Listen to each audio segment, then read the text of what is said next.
இப்போ இன்றைக்கி ஏதோ கப்பல் வந்துடுச்சுன்றான், அது வரலன்றான். இப்போ இன்றைக்கி வந்துடும், 2 நாள் கழித்து மறுபடியும் எதுவும் பிரச்சனை ஆச்சுன்னா வராது.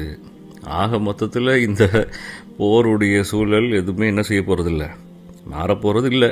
ஏன்னா இது அல்லாஹ்வுடைய அறிவிப்பு. ஸல்லல்லாஹு அலைஹி வஸல்லம் தெளிவாக சொல்லி கொடுத்துட்டு போன அறிவிப்பு. இஸ்ரேல் பூமியை ஆட்சி செய்வதாக ஒரு நிலை வராமல் என்ன செய்யாது, இமாம் மஹதி வரமாட்டாங்க, ஈசா நபி வரமாட்டாங்க, உலக அழிவு வராது.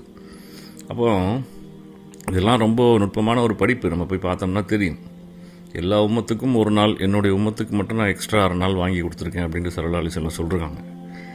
ஒரு நாள்னா அல்லாஹ்வுடைய சன்னிதானத்தில் 1000 வருஷம், அரை நாள்னா 500 வருஷம். அப்போது 1500 வருடம் நம்முடைய உம்மத்துக்காக வேண்டி ஸல்லல்லாஹு அலைஹி வஸல்லம் வாங்கி கொடுத்த டைம் எக்ஸ்ட்ரா இல்லையா? அப்போ இன்றைக்கி 1447-8 நம்ம இருக்கோம். கிட்டத்தட்ட ஆல்மோஸ்ட் 50 வருஷம் தான் இருக்குது. இதுக்கு நடுவில் ஈசா அலைஹிஸ்ஸலாம் வந்து